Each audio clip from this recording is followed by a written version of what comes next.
Hi, welcome to the Child Care Subsidy Program application. To process your application, please use black ink.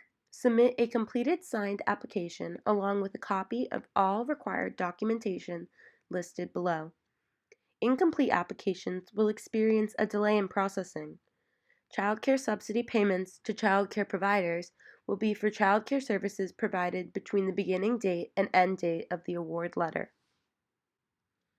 The following items are required for all adults in the household who are responsible for children, including a spouse or significant other. You will need to provide proof of citizenship for your children. This can be through a birth certificate as a state-issued copy, a passport, immigration or naturalization documents, including asylee or refugee status. But Social Security cards are not acceptable proof of citizenship.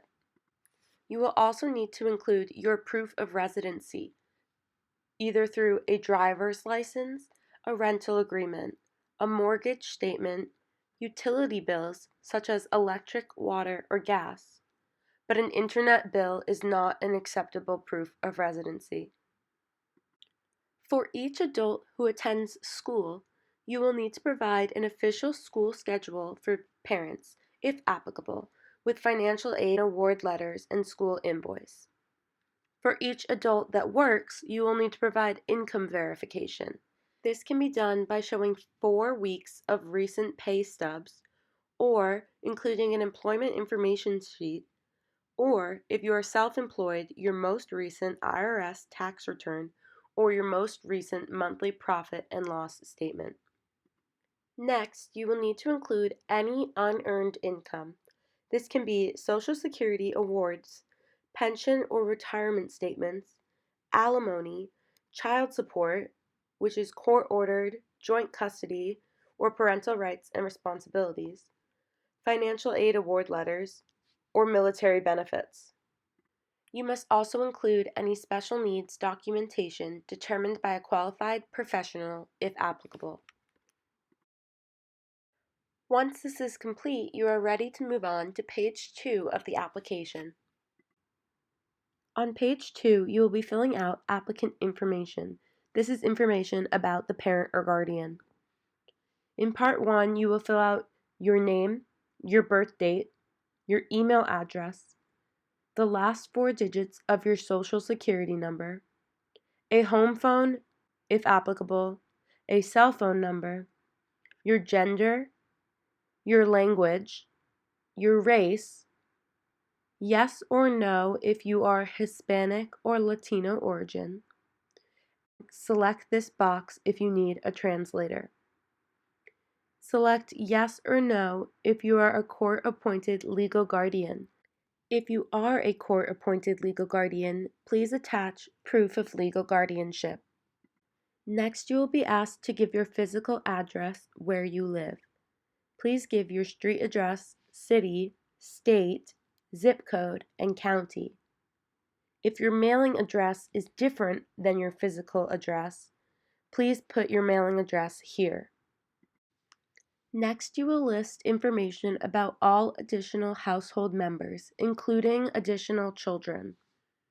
For each person, please give their name, their birth date.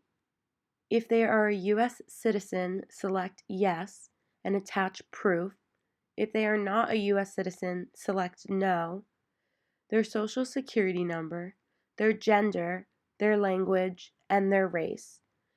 Select yes or no if they are Hispanic or Latino origin, and write their relationship to the applicant. For example, if you are the applicant and you list your spouse, you would write spouse for relationship to applicant. If there are more members of your household, including children, than there are spaces to write their information, you should print out another copy of this page and fill out the information for all members of the household. In section 3, you will be asked more questions. 8. Are all adults in the family working or attending an education or job training program? Select yes or no.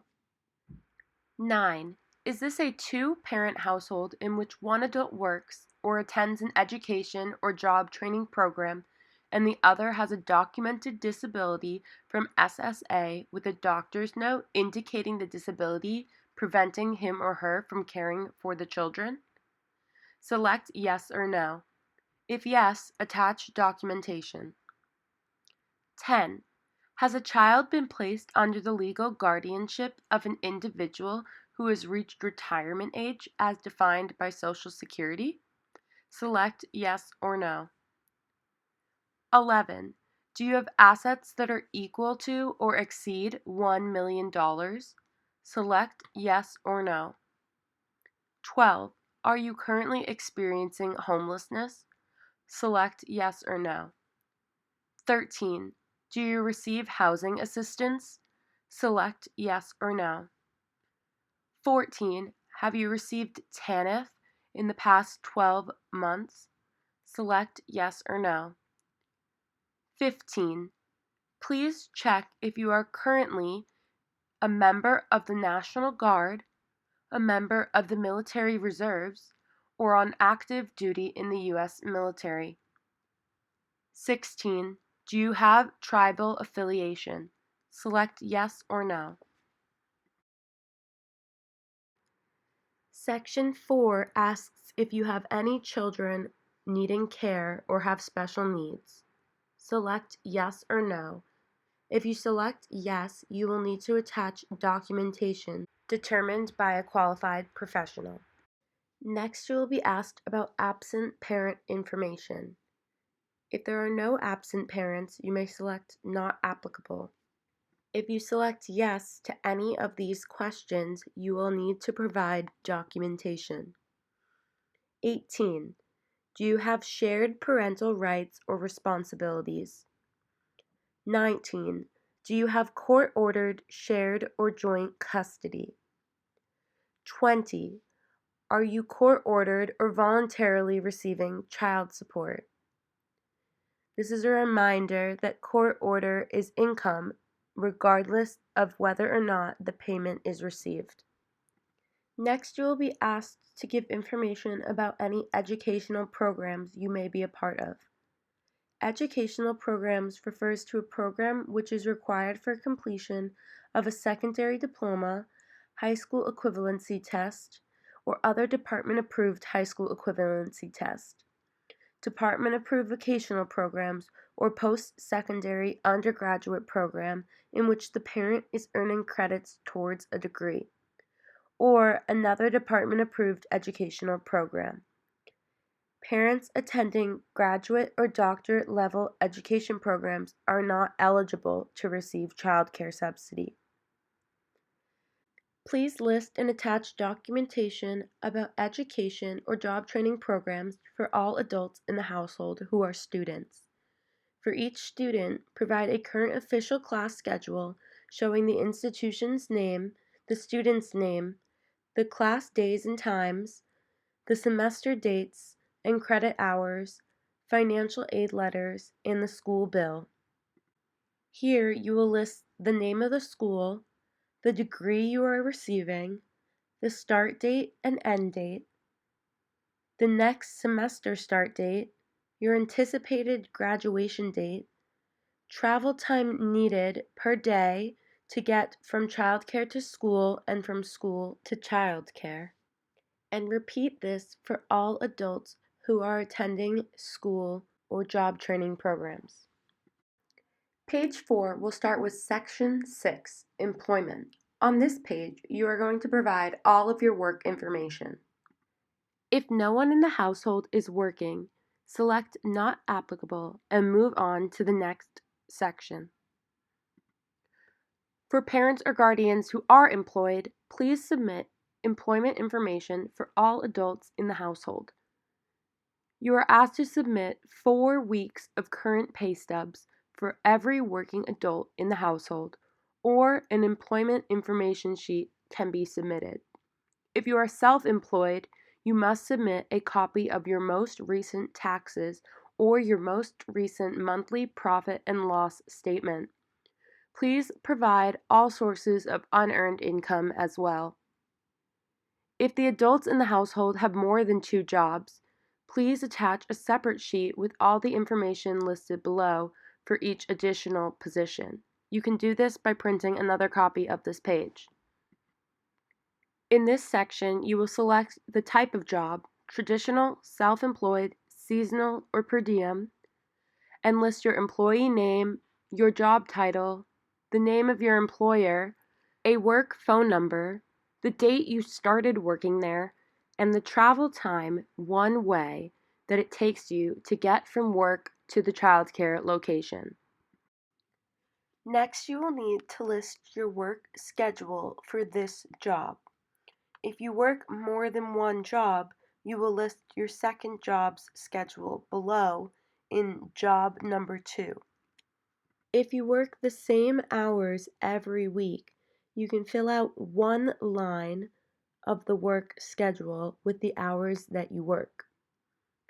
If you do not work the same hours every week, and if your schedule varies, please indicate your work schedule from the past 4 weeks.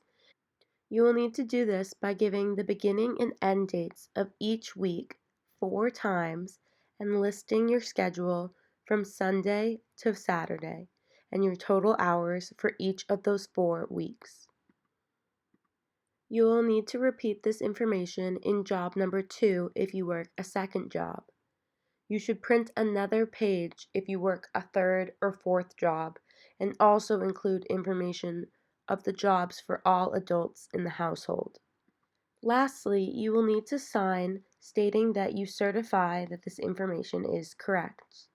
The document reads, "I certify under penalty of perjury that to the best of my knowledge the above information is true. I understand that this information will be provided to the Department of Health and Human Services for use in administration of this program. I authorize the agency to verify this information by whatever means necessary. I agree to notify the agency within 10 days of any cessation of work or attendance at an educational or job training program and/or change of child care provider. The application review process may take the department up to 30 days. We suggest you check that all the information you have given so far is correct. Once you are sure, you may sign your name on the line. A typed signature is not accepted. Your signature must be written in black ink, signed, and dated. The last 2 pages of this application are for your employer and child care provider to fill out. If you have multiple employers, you will need to give each employer a copy of this page. Please have your supervisor or human resources staff complete this form. The last page is to be completed by your child care provider. You may print this page and bring it to your child care provider for them to fill out. Once they have filled it out, they will sign their provider name and the provider signature and return the page to you. Once everything is completed, you may return your application to the Department of Health and Human Services. We hope that this walkthrough of the Child Care Subsidy application was helpful, and if you have any questions, you may call the numbers on the screen. Thank you.